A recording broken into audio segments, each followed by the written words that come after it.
I told the police. When he put me in the back of the car, I told him, thank you. Thank you for saving me. Thank you.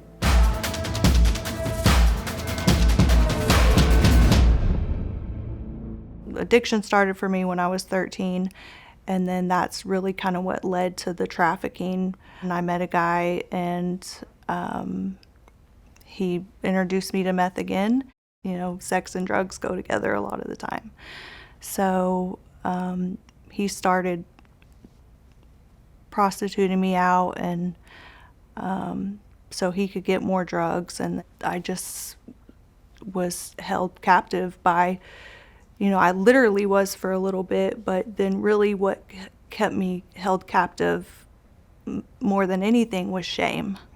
And so eventually the police came, and he was arrested, but at that point I didn't know what to do or where to go, and I didn't know that there were places out there that could help me.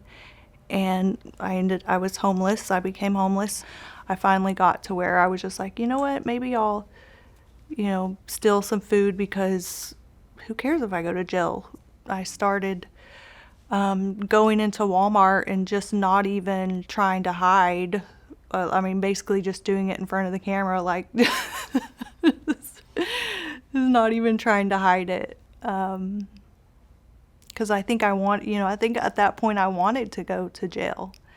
And so when the lawyer came to talk to me, he's like, so you've been in and out of hotels, and what you're telling me is you don't really care if you sit here for a while. I was like, no, I don't care.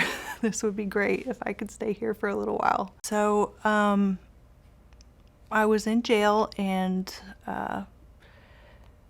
somebody had asked me, have you heard about this place called Out of Darkness? They'll they will come, and you can stay in their safe house for a little while, and then they'll find a program that's, that's best for you. And so I asked my lawyer, I told my lawyer, I said, I heard about this place called Out of Darkness.